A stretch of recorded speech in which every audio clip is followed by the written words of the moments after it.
આપણે આ 3 ચિહ્ન વિશે જોઈ ગયા છીએ. અહીંયા જો પૂવી લખ્યું છે. આમ તો આપણે કહ્યું કે વાક્યને વિધાન વાક્યને છેડે આવે, પણ બીજું કહ્યું કે શબ્દ સંક્ષેપમાં પણ એ પૂર્ણ વિરામ આવે. અને આ પૂર્ણ વિરામ એનો આ શબ્દ સંક્ષેપ છે. જો આપણે સહી કરીએ ને તો સહીમાં તે માનો કે હું સહી કરું તો હું આમ કરું છું કે આમ કરું છું. તો જો અહીંયા હું પૂર્ણ વિરામ મૂકું છું, શું કામ મૂક્યું છે? તો કે ઉ એટલે ઉમાકાંત, એનું સંક્ષેપ થયું. વ એટલે વિજયશંકર, એ નામનું સંક્ષેપ થયું. એમ આ જ્યારે નામનો સંક્ષેપ થાય ત્યારે પણ પૂર્ણ વિરામ મુકાય છે. એક લઘુકથા લખી છે કે આ વહીવટી તંત્રે પૂર્ણ વિરામ ન જોયું, ઉપેક્ષા કરી શબ્દ સંક્ષેપની, અને એને કારણે જે થયું તેની એક લઘુકથા છે સામાન્ય કે સાવ સફેદ બે જણ, બે ધોળા પગ થઈ ગયા. કેમ થઈ ગયું? તો કે સામૂહિક બદલીના પહેલા જ ઓર્ડર મળી જતા મોટા શહેરમાં હાજર થયેલા શિક્ષકને એકદમ તલ્લીન થઈ સરસ રીતે ભણાવતા આજે જ હાજર થયેલી રમા જોશી એને જોઈ રહી કહે કે આ કેટલી નિષ્ઠાથી ભણાવે છે.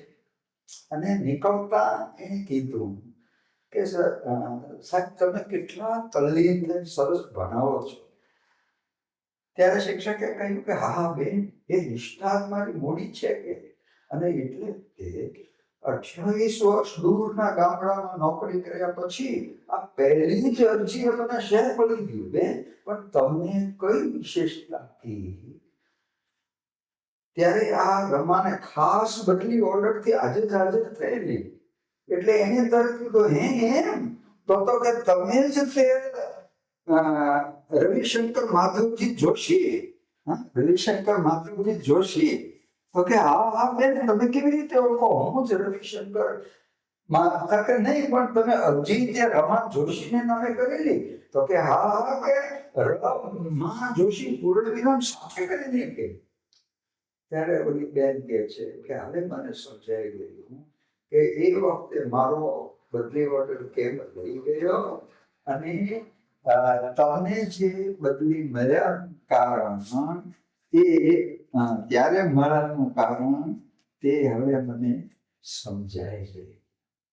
એટલે ઓલાની નિષ્ઠા નથી, આ તો આ પૂર્ણ વિરામ અવગણ્યું ને, એટલે આ રમા જોશીની થઈ ગઈ ને આ રમા રવિશંકર માધવજીની થઈ ગઈ, અને રમા એ ક્યારે રહી ગઈ.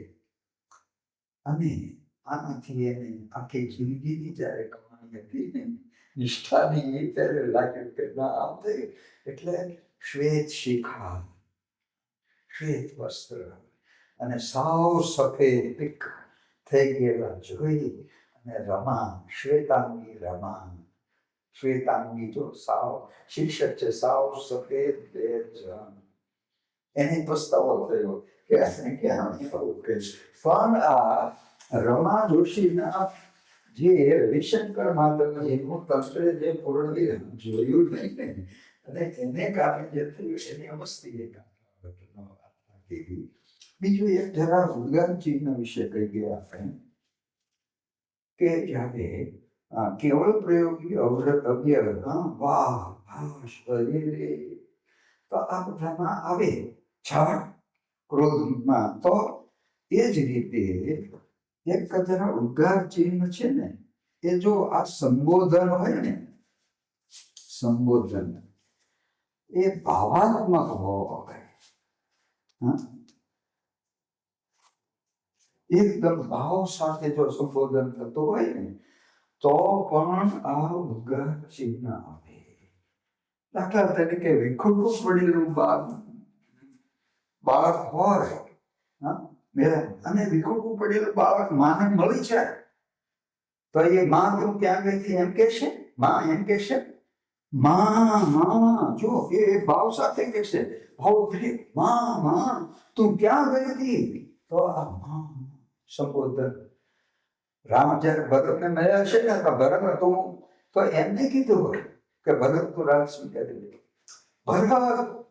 ભરત તું, તો જો આ ભરત જયારે સંબોધન ઈશ્વરને કહી, હે ઈશ્વર, ભાવ સાથે બોલે છે. તો સંબોધન જ્યારે ભાવપૂર્ણ હોય ત્યારે પણ એ આ વિદ્યાર્થી છે. હવે આ સંબોધન ભાવપૂર્ણ ન હોય ત્યારે શું? સંબોધન ભાવપૂર્ણ ન હોય અથવા તો એક ધ્યાન રાખજો કે સંબોધન સાદું હોય ને તો ત્યાં સંબોધન પછી અલ્પ વિરામ આવે. સંબોધન પછી અલ્પ વિરામ આવે, કારણ કે આપણે કોઈ પછી થોડા અટકીએ છીએ. એટલે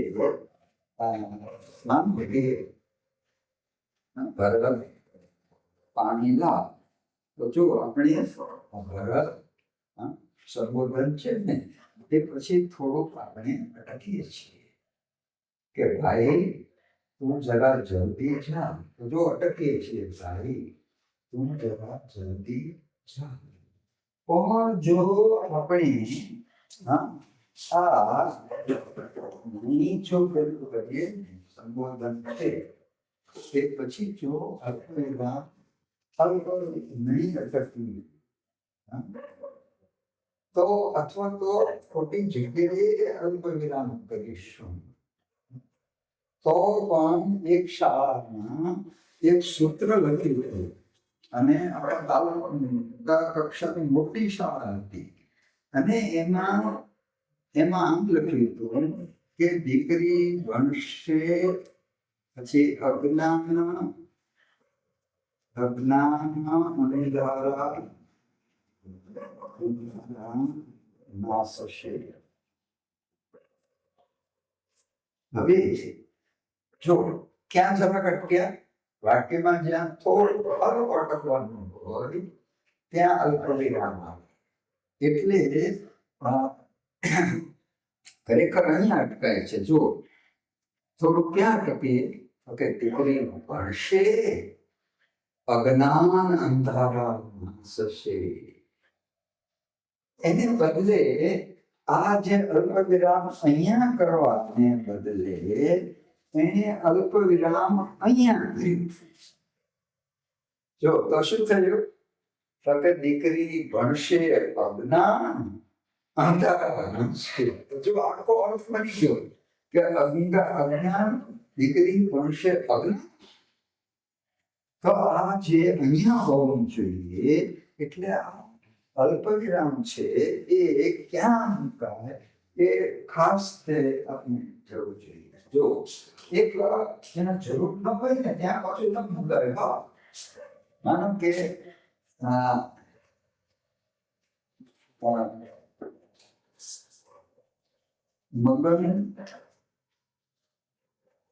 મગનભાઈ છગનભાઈ જોશી આવે છે. આ એક માહિતી આપી, હકીકતનો નિર્દેશ કર્યો, વિધાન વાક્ય થયું. મગનભાઈ છગનભાઈ જોશી છે. પણ આમાં કઈ અલ્પવિરામની જરૂર નથી. પણ જો અહીંયા તમે અલ્પવિરામ મૂકી દો તો શું થઈ ગયું? આ મગનની સંબોધન થઈ ગયું કે મગનભાઈ છગનભાઈ જોશી આવે છે. તો આ અહીંયા સંબોધનમાં હોવું જોઈએ. પણ જો તમે આ ન કરો મગનભાઈ, એને જે સંબોધન ન કરો, અને જો તમે એમ કહો કે મગનભાઈ છગનભાઈ જોશી આવે છે, હા, તો શું થયું કે તમે મગનભાઈને છગનભાઈનો દીકરો બનાવી દીધો. જો આ જે સંબોધન પછી થોડું અટકવું જોઈએ અને એ પછી ત્યાં અલ્પવિરામ કરવું જોઈએ. પણ જો તમે આ નહીં કરો ને તો શું થયું કે મગનભાઈ છગનભાઈ જોશી આવે છે, તો પછી આ તમે બિચારા મગનભાઈને એના બાપાને બદલે તમે છગનભાઈનો દીકરો મગનભાઈને બનાવી દીધો. આ અલ્પવિરામ નામ એવું છે. જેમ ઝીણો પણ રાયનો દાણો અનુસ્વાર હતું, એમાં અલ્પવિરામ વિશે પણ જરા સમજવું જોઈએ કે ક્યાં મુકાય, ક્યાં આ એક ધ્યાન રાખજો. આપણે કહી ગયા કે વિરામ ચિહ્ન એ ઉક્તિની અંદર રહેલું છે. તમે કેવી રીતે બોલો છો, ઉચ્ચારણ કરો છો, તમે ક્યાં અટકો છો, એ મુજબ એનો નિર્ણય થાય. એટલે વિરામ ચિહ્ન ક્યાં મુકાય એના કંઈક છે. હવે જોડણીની જેમ, જોડણીની જેમ એના દૃઢ નિયમ ન આપી શકાય કે અહીંયા આમ એટલે આમ જ થાય, અહીંયા આમ એટલે આમ જ થાય, એવું વિરામ ચિહ્નમાં છે આવે એટલે પૂર્ણ વિરામ મૂકવું જ આવું ન કહી શકાય. શું કામ? તું આવે છે તો પૂર્ણ વિરામ, પણ તું આવે છે કે નહીં, તો જો છે પછી પૂર્ણ વિરામ મૂકવું જેવું ન કહી શકાય. તો આ વિરામ ચિહ્ન છે એ ઉક્તિમાં સમાયેલું છે, એટલે આપણે જરા એ પ્રમાણે વિચાર કરીએ. અહીંયા હું જો બે વાક્ય લખું છું કે જો પાતળા માણસને સૂચના, પાતળા માણસને સૂચના, અટકો નહીં ખાઓ.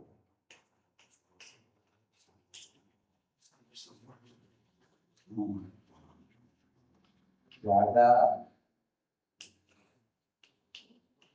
માણસને સૂચના,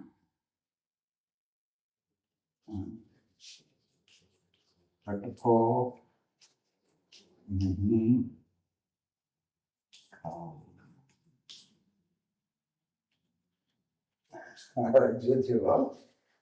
જો લિપિ સરખી જ છે, પણ વિરામ ચિહ્ન પ્રમાણે જો અર્થ જોજો તો કે પાતળા માણસને સૂચના, ક્યાં અટકશું જોજો, અટકો નહીં ખાઓ.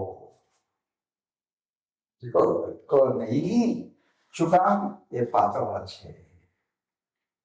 પણ જાડા માણસને સૂચના તો કે અટકો નહીં ખાઓ. તો જો આ વાક્ય પરની લિપિ એ તો સરખી છે, પણ આ કઈ રીતે બોલે છે વાચકો, એટલે આના જોડણીની જેમ આના આમ સાવ દ્રઢ નિયમ ન આપી શકાય. આમ એટલે આમ જ તે એમ ન આપી શકાય, કારણ કે આ ખાસ ધ્યાન રાખજો કે વિરામ ચિહ્ન તે અર્થાનુસારી છે. એ અર્થ પ્રમાણે કેમ મુકાય, અર્થ જે તમે ઈચ્છો છો એ અર્થ તમે સંક્રાંત કરી શકો તો કયું સહાય કરશે. અને પામવા માટે પણ તમારે આ અર્થ બરાબર પહેલું કરવા માટે તો જ પામી શકાય. જો આ વિરામ ચિહ્ન એટલે એક તો એ કે વિરામ ચિહ્ન એ અર્થને અનુસરે પ્રમાણે હોય, એટલે હવે આ બરાબર આપણે ક્યાં બરાબર સારી રીતે અર્થ પહોંચી શકે છે એ આપણે જોવું જોઈએ. હવે આપણે જ્યારે વાત આવી છે તો પહેલા આપણે અલ્પ વિરામ જોઈએ. અલ્પ વિરામ, અલ્પ એટલે તો અલ્પ આહાર, અલ્પાહાર જોઈએ થોડું. અને થોડો વિરામ.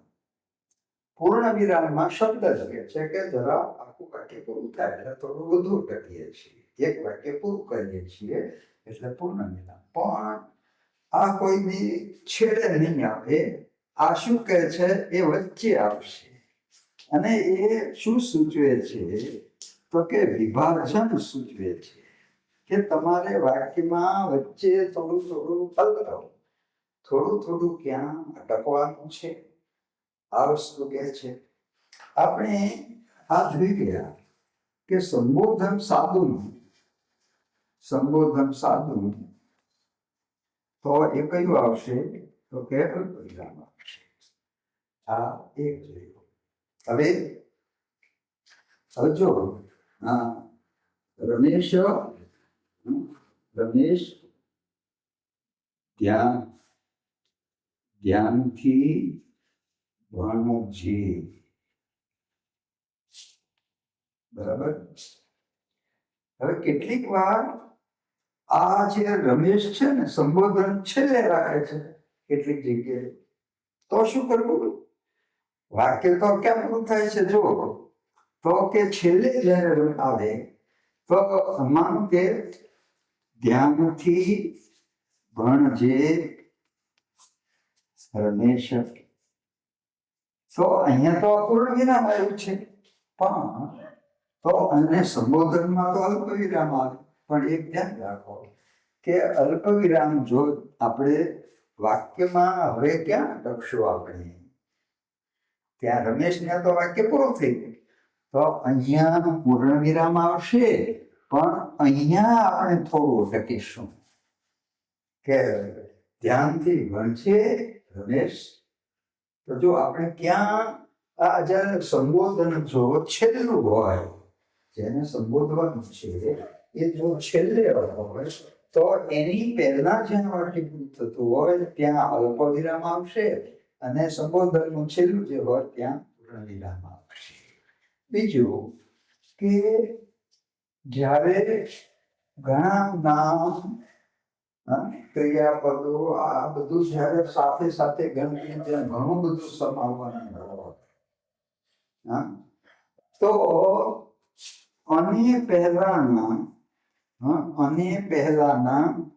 બધી ગણતરીના અટક સ્થાનોએ આપણે અટકવું જોઈએ. જો જેમ કે ગંગા, યમુના, ગોદાવરી, નર્મદા અને કાવેરી ભારતની મુખ્ય નદીઓ છે.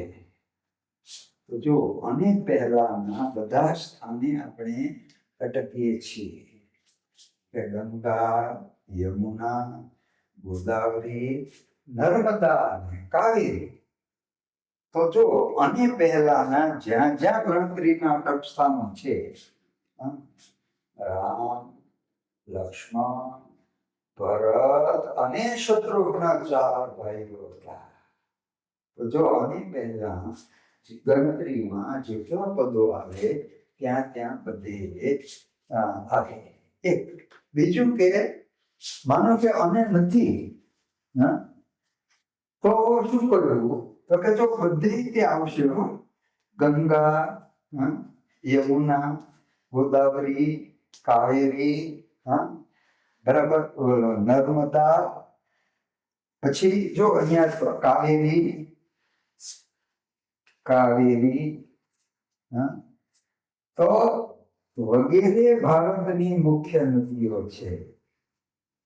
જો હવે ક્યાં ક્યાં અટકીએ છીએ? જો ગંગા, યમુના, ગોદાવરી, નર્મદા, કાવેરી, આ જરા ક્યાં કહ્યું?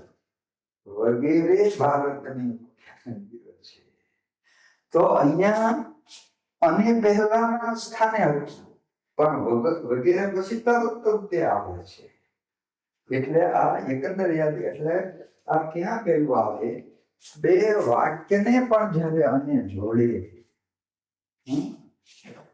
હવે બીજું કે ગૌણ વાક્યો જે હોય ને એ પછી પણ ઘણીવાર પેટા વાક્યો હોય તો ત્યાં પણ અવતરણ ચિહ્ન આવે છે. બીજું કે ઘણીવાર અવતરણ પહેલા અવતરણ જ્યારે વાપરો ને એની પહેલા એ શરૂ થાય એ પહેલા એ પણ અલ્પ વિરામ આવે છે. જેમ કે માનો કે શિક્ષકે કહ્યું કે શાંતિથી ભણો,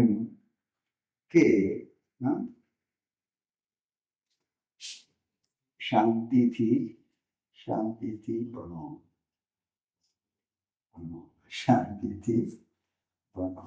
શિક્ષકે કહ્યું કે શાંતિથી ભણો.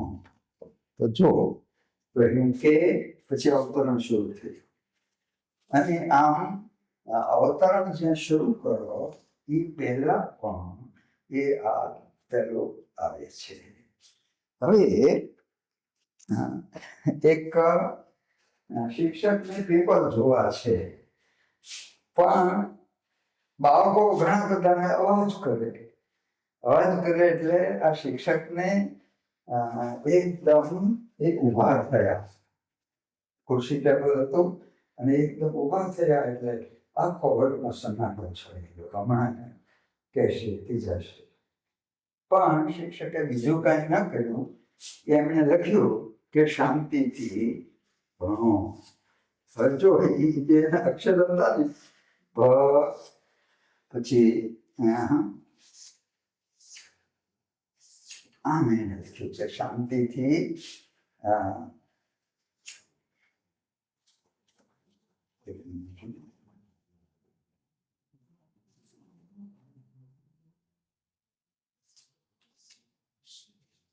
આમ એમ જરા જુદી આમ લખ્યું અને એને બહુ આનંદ થયો. બધા શાંતિ રાખી અને પેપર જોવા માંડ્યા.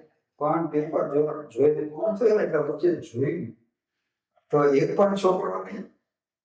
એમ થયું કે આ કેમ બધા તો પછી ખબર પડી કે આ છોકરાઓએ આ સૂચના આમ વાંચી કે શાંતિથી આનો જે આમ હતું ને એ ભનો કામ મળ્યો એટલે શાંતિથી ભાગો છે. એટલે બધા શાંતિથી ભાગી ગયા. તો જો આપણે એક વ્યવસ્થા જોઈ ગયા કે અક્ષર તેના નિશ્ચિત મરોડ પ્રમાણે લખાય. જો આ જે નિશ્ચિત મરોડ હોય ને અક્ષર જાળો હોવો જોઈએ. આ મસ્ત કહ્યું. એટલે અલ્પવિરામ એટલે વાક્યની અંદર જ્યાં અલ્પ થોડું અને જે પેટા વાક્યો પેલા વાક્ય હોય વિભાજન થતું હોય ત્યાં આપણે અલ્પવિરામ કરીએ. હવે અલ્પવિરામથી વધુ જરા લખવાનું હોય તો ઉપર પૂર્ણ વિરામ અને નીચે અલ્પવિરામ. આ વિરામ ચિહ્નને અર્ધ વિરામ કહે છે. એટલે આ અલ્પ કરતા વધુ છે અને પૂર્ણ કરતા ઓછું છે, અડધું. તો આ અર્ધ વિરામ ક્યાં આવે? તો કે જો અન્યથા સ્વતંત્ર જેવું વાક્ય હોય, અન્યથા સ્વતંત્ર જેવું વાક્ય હોય પણ છતાં સંકળાયેલું હોય બે વાક્ય, તો એની વચ્ચે આ અર્ધવિરામ આવે. એની વચ્ચે આ અર્ધવિરામ આવે. જો માનો કે એક વાક્ય સરસ મને કહ્યું કે અધિકારીની ભૂલ ફાઇલમાં દટાઈ જશે, એન્જિનિયરની ભૂલ પૂરો થતા પૂરી થશે, ડોક્ટરની ભૂલ બહુ તો એકાદ બે જણાને કબરમાં પહોંચાડશે. પણ પછી શરૂ થાય છે પણ શિક્ષણની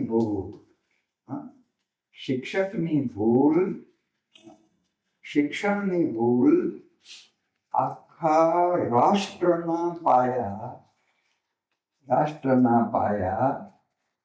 હચમચાવશે.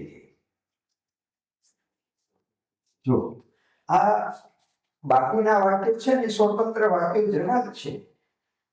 કે અધિકારીની ભૂલ ફાઇલમાં દટાઈ જશે, એન્જિનિયરની ભૂલ પૂરો થતા પૂરી થશે, ડોક્ટરની ભૂલ બેપાનને કબરમાં પહોંચાડશે, પણ શિક્ષકની ભૂલ આખા રાષ્ટ્રના પાયા, શિક્ષણની ભૂલ આખા રાષ્ટ્રના પાયા સમજાવશે. તો વાક્ય અહીંયા પૂરું થાય છે, હચમચાવશે. ઓલા લોકો સ્વતંત્ર વાક્ય જેવા જ વાક્ય છે, પણ એ સ્વતંત્ર જેવા વાક્યો પણ સંકળાયેલા છે. આવું જ્યારે હોય ત્યારે વચ્ચે આ અર્ધવિરામ